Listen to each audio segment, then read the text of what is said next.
Welcome to My Life, Tanya Applied, with Rabbi Simon Jacobson, a journey into the deepest teachings of Torah and their application to our personal, emotional, and psychological lives.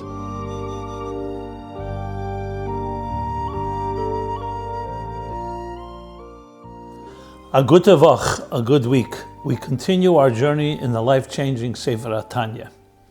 This program is made possible by Rena Lights LLC, and it is in honor and memory of Rabbi Yosef Halevi Weinberg Olav Hashalom, Rabbi Moshe Pinchas HaKohen Katz Olav Hashalom, Rabbi Yael HaKohen Kan Olav Hashalom. It is also in schus and merit of Rabbi Zev Yecheskel HaKohen and Risha Katz Le'erich Yomim V'Shanim Tevis for many long, healthy years.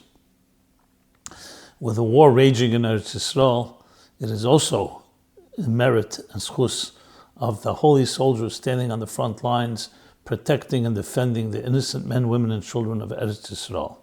May they all be protected.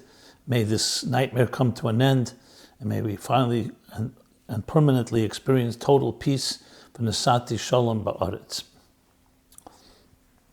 So we are in the middle of chapter 18, Tanya, speaking about the Ava Musateres, the inherent love, that is the natural inheritance of every neshama, of every soul, that comes from Avesenu, from our patriarchs. So there are things we acquire in life, there are things that are inherent to us, like it is with every human being. There are things that we actually inherit through genes, hereditary elements that come from our parents and our very DNA. The things we acquire.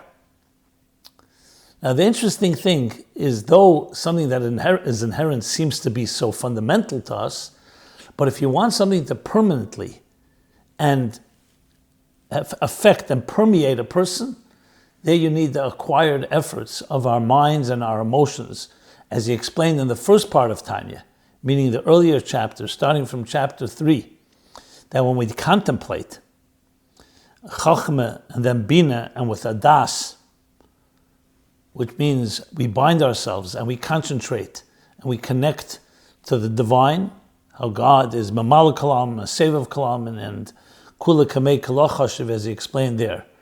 The divine, that in turn gives birth to emotions. This is acquired emotions, but they are yours. You've earned them through your effort. Like similar to what the Gemara says, that a person, Yadam Reitz Yeser Kav Echad Shalei Mitisha Kav Shel Chavere. Adam Chayfetz, a person desires one measure of their own, then 9 measures they receive as a gift. Why?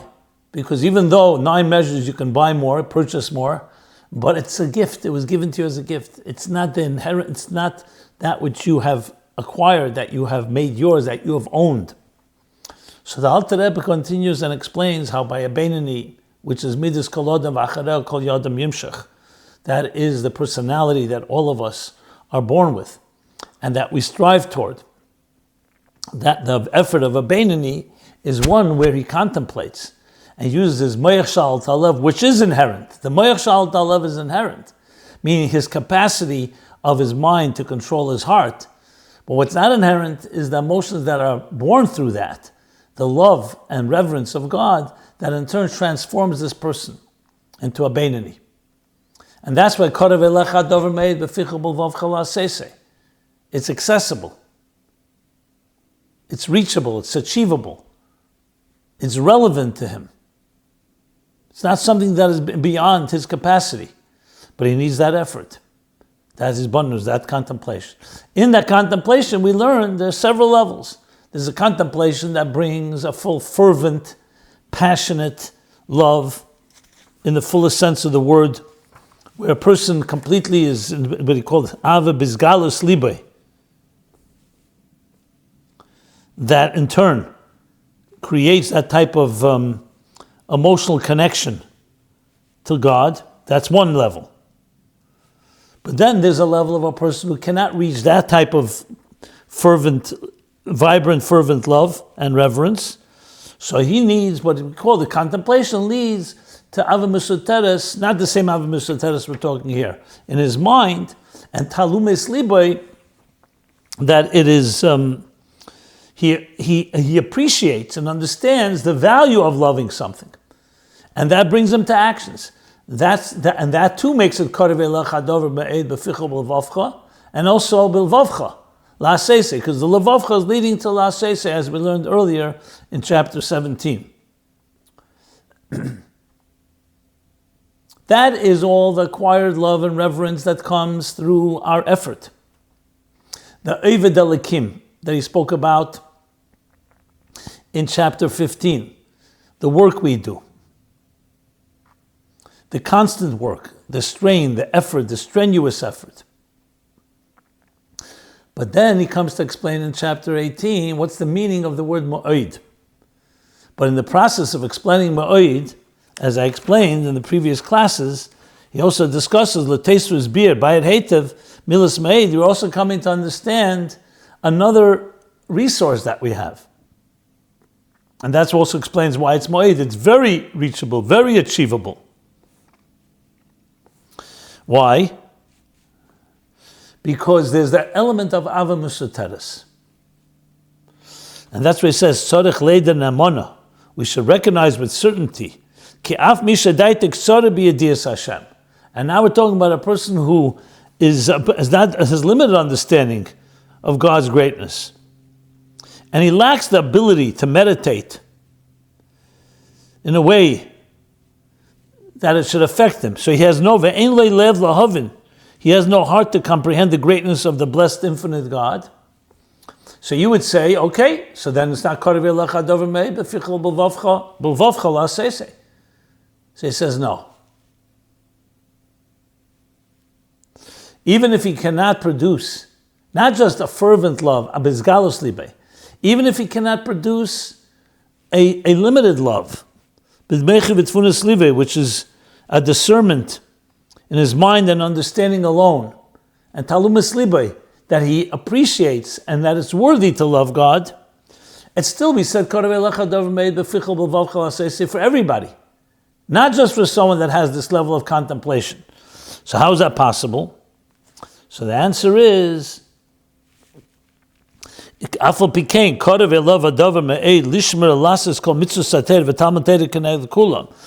very accessible, very reachable, very possible and relevant for him for it to be to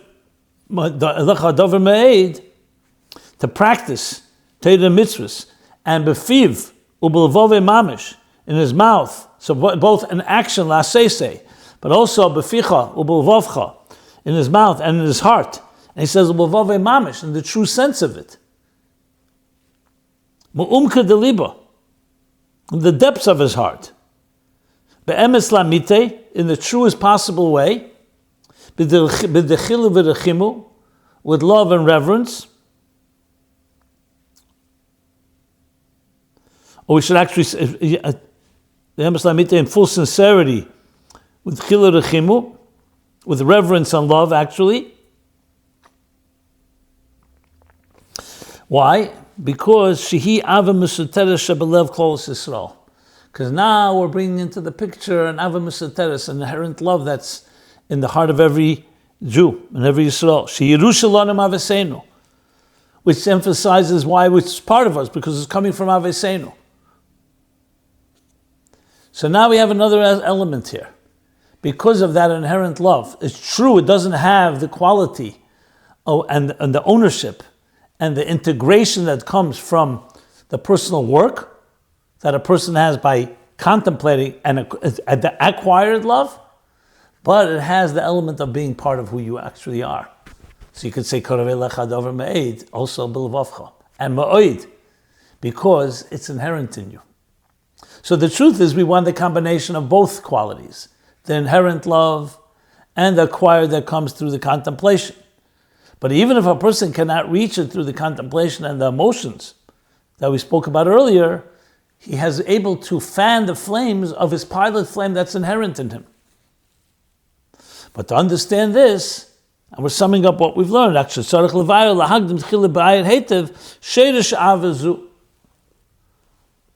To understand this, we have to understand four things, like we said. The root of this love, the inyana, and its very personality and character.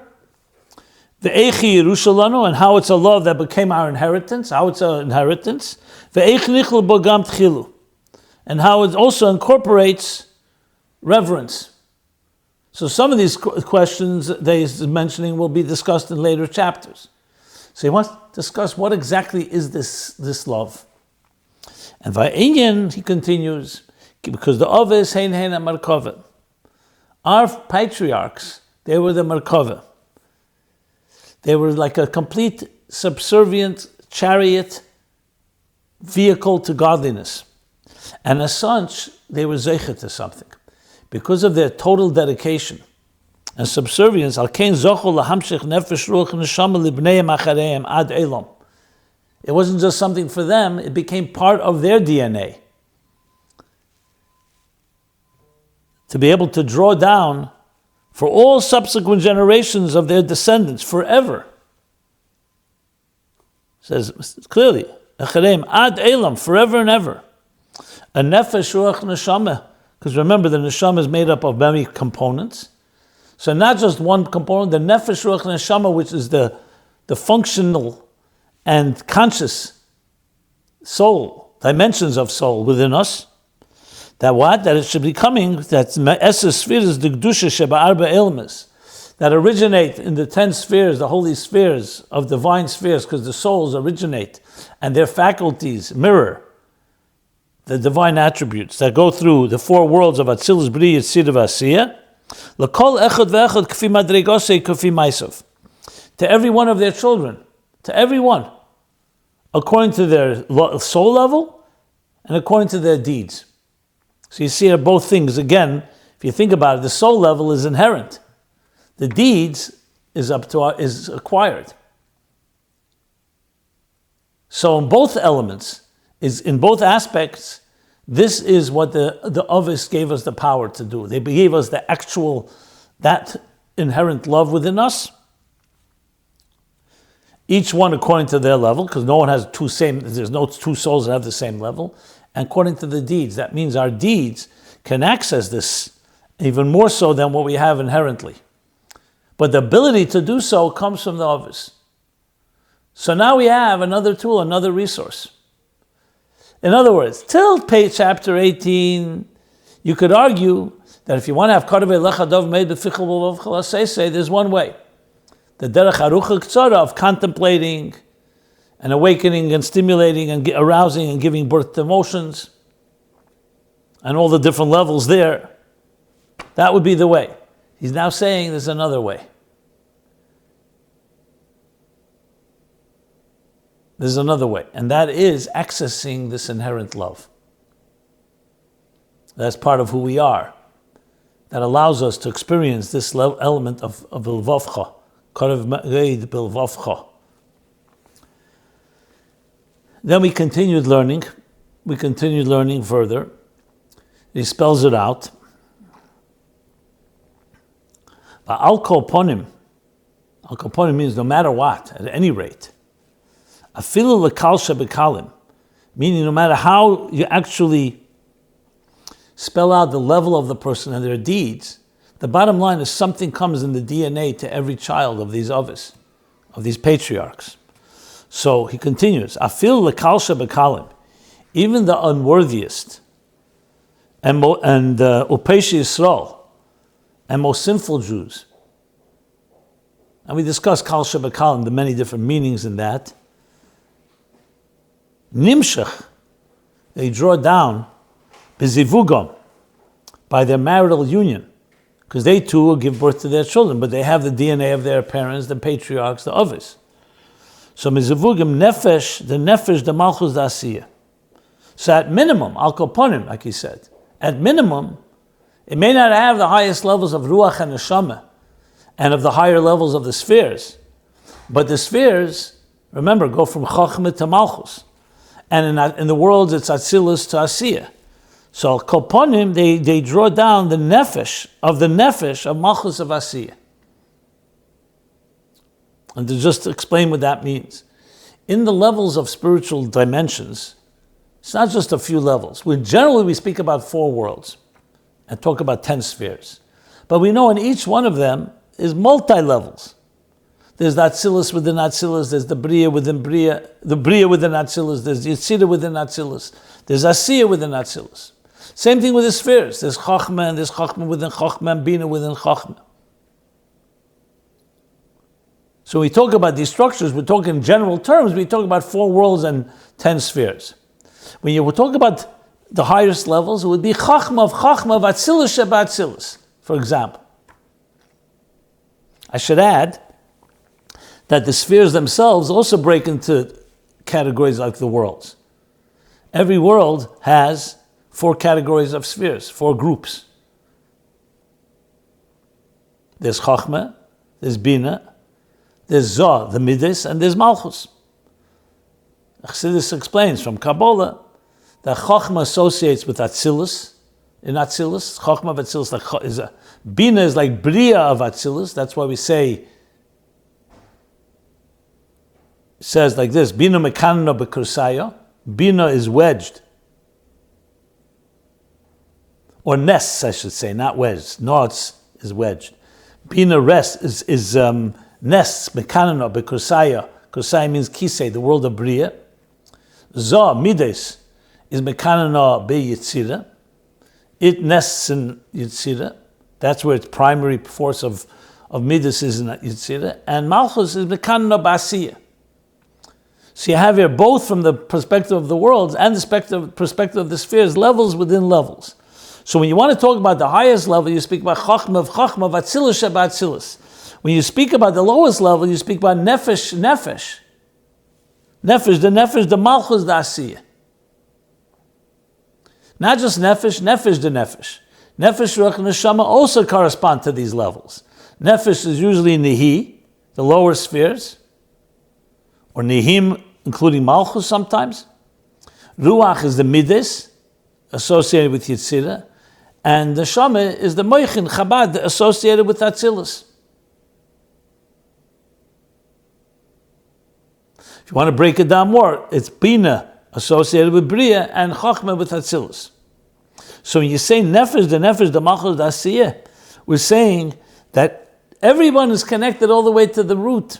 However, it could come down through all these layers and filters, so it comes down into Nefesh of Malchus, the Asiyah.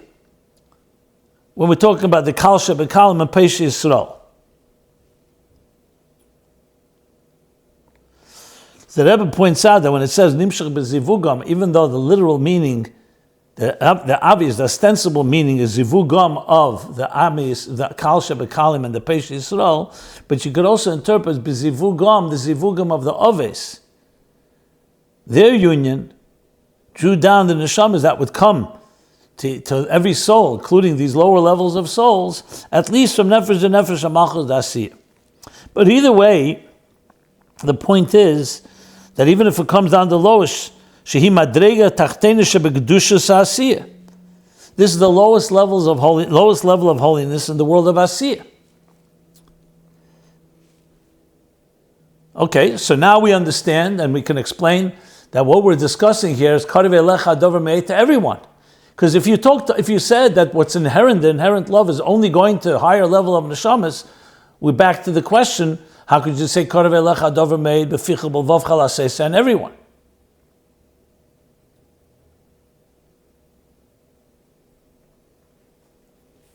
So he continues now, because we have accounted for that. Now it comes down to the lowest level, the afal pikain, but nevertheless. Since Malchus is one of the 10 holy spheres, it's true, it's the lowest sphere, but it's one of the holy spheres, divine attribute, called Malchus. He klulam b'kulam. So number one, it's a divine attribute, but it's also klulam b'kulam. It also has, as he's going to explain, from Chachma. And that's vital, because Chachma, at the end of the day, is the conduit, how the divine manifests in the attributes. That's why he said before, the level of Chachma, we're going to soon discuss what the importance of Chachma. You go back to chapter 2, you see it also. There he wasn't talking in chapter 2 how to access it. There, he's talking more about the fact that every neshama has it. So since it's kulam ukulam, gam chochma d'asiyah, it's compounded of all the other levels, including chochma of asiyah. We said there's malchus of asiyah, but it includes also chochma of asiyah. In asiyah itself, the highest spheres. Shebeteicha melubesha is chochma de malchus d'atzilis. Again, because the spheres work like a seder ishtalshlus. It's like an energy that manifests in the next level, into a next level. So it's all wrong. That's why we call it seder ishtalshlus. Ishtalshlus is like a shalshelis, a chain, where every link is connected to the higher link. So the lower levels are not separate, God forbid, or severed. Within them manifest the spheres that are higher than them. We actually discussed this also earlier in the chapter, I believe in chapter 6, when he spoke about the klippas. Even when it came to klippa, he said in the Hagah. Let's just look at it back in the chapter, I believe chapter 6. Yeah, we said that even when you're talking about that, even in the darkness of the klippas and the evil, within it are the spheres. They're just very concealed. The Esser spheres d'asiyah, and Esser spheres d'yitzira, b'teichen Esser spheres d'briya, u'b'teichen Esser spheres d'atzilah, she'b'teichen Eidin Seif Baruch Hu. So that explains how the divine is everywhere. Yet it's concealed. Here, he's not talking about, nevertheless, he's not talking about shalosh klippas, he's not talking about klippas here, but he is talking about Pesha Yisrael, Kal Shebekal and Pesha Yisrael. So bottom line is, even in Malchus of Asiyah, because we're talking here Neshama, Nefesh, Ruach, and Neshama, even the Nefesh of Malchus of Asiyah is encompassed within it, Chochmah of Malchus Asiyah, which in turn, within Shebeteicha, Malu Beshus Chochmah de Malchus Atzilas. So when we talk about Chochmah, we talk about wisdom in this world. Let's talk a practical example. The wisdom of this world doesn't come from nowhere. It originates in divine wisdom. In divine wisdom itself, there are levels. There's Chochmah Vasiyah, the divine wisdom that relates to creation. When I say creation, implementation of Asiyah. There's Chochmah of the divine wisdom connected to Yetzirah, shaping. Chochmah connected to creation. And all the way Chochmah in Atzilus. So that Chochmah of Atzilus is the root that manifests level by level all the way into Chochmah of like he said, Chochmah of Asiyah, which manifests into Malchus of Asiyah, and in it has Chochmah of Malchus of Atzilus. Shebeteicha, and in turn, Chochmah d'Atzilus itself. In turn, the Chochmah of Atzilus itself, not just Chochmah of Malchus of Atzilus, but Chochmah of Atzilus itself is clothed within Chochmah of Malchus of Atzilus. Sheba, and then furthermore, if you continue the journey, inward or upward, Sheba Meir Ein Esav Baruch Hu Mamish, which in turn is illuminated by the actual light of the blessed Ein Sof. So just to use an example, a scientific example, Havdil. You look at an object, like take a drop of water, a cup of water. We know today water is made up of H2O. 2 molecules of hydrogen with 1 of oxygen. Molecules in turn are made up of atoms. Atoms are made up of subatomic particles. Subatomic particles are made up of subatomic particles. All in the same area. It's not different, it's all dimensions. So when you look at it with the naked eye, on a surface level, the tip of the iceberg, all you see is what you see with your senses. But within it is layer upon layer. If you go deeper down this rabbit hole, you come into the spiritual energies. And the spiritual energies also work that way. Begins on the lowest level would be Malchus, of Nefesh of Asiyah. Within that is Chochmah. Within that is Chochmah d'Asiyah. Within that is Chochmah of Malchus of Atzilus. Within that is Chochmah d'Atzilus on its own, Chochmah of Atzilus. And within that is Eidin Seif Baruch Hu Mamish. If you go to the core, you find ultimately the divine is in there. It's just that it's dressed up in garments. And you can see this everywhere. Everything in existence is like that. You look at something externally, you see its outer layer, its outer surface. You see a tear coming out of someone's eye. So that's what you see with your eyes. But then you realize there are emotions behind those tears. Those tears are just manifesting an emotion which is not visible to the eye. So lahavdil, the same idea here. So even though it's come down in these lower levels of souls, nefesh, the malchus the asiyah, within it lies chachma of malchus of asiyah. Chachma of asiyah, I should say. And within that is chachma of malchus of atzilus. He didn't spell it all out. Obviously, within that really is chachma of malchus of yitzira, which is chachma, which in that is chachma of yitzira. Then you go to bria. He goes straight to atzilus. But we can understand it's all these layers, all these levels. And he brings proof now to this. How do we know this is the case? Kediksiv Hashem b'chachma yosad oretz. God in His wisdom founded the earth. So we see here that the actual founding of the earth, which we talk is asiyach, yosad, b'chachma yosad oretz. And we're talking about the earth, which is the world of asiyah, is coming from chachma. It's God's chachma. Yes, it's a chachma that goes through levels. Into chachma bria, yitzira, chachma of asiyah, into chachma of asiyah, into chachma of malchus of asiyah. But it still originates in chachma of Hashem. Another pasuk, v'kulam b'chachma asisa. It's further written, in wisdom you have made them all. And here again you see the diuk of the word asiyah. Nimtza. So what do we derive from all this? Ki ein sof baruch hu. The Ein Sof, which is manifest in the Chachma of Atzilus, melubish b'bchinas Chachma shebenefesh ha'adam. Through all these levels, it ultimately is garbed and clothed in the faculty of wisdom of the human soul, in the nefesh ha'adam that we spoke about. Yiyeh mishayiyeh miyisrael. In the human soul of whoever, whatever sort of Jew he may be. So you see here how Chachma is affecting every person. If you go back to chapter 2, you see the same idea. It talks about Chachmasa. They're all neshamas are like a ben, a child that comes from the Moyach Ha'av. No matter what level it is. The question is, how many layers is this journey? But everyone has that. That's why we say in the morning, Neshama shenasata bi, tahiri, atabarosa, atiyitzata, atanafachta bi, which corresponds to Atzilus, Bri, Yitzira, and Asiyah. We'll stop here. Now, after this, he's going to continue to explain what's unique about Chachma. And it's going to bring us back to the Karav Elecha Dover Me'ed of Ava Mesuteres. Everyone have a good Tavach. TanyaApplied.com is where you can find this and all previous programs. This has been My Life, Tanya Applied with Rabbi Simon Jacobson. Please join us again next week. Visit ChasidusApplied.com for archived classes and more resources.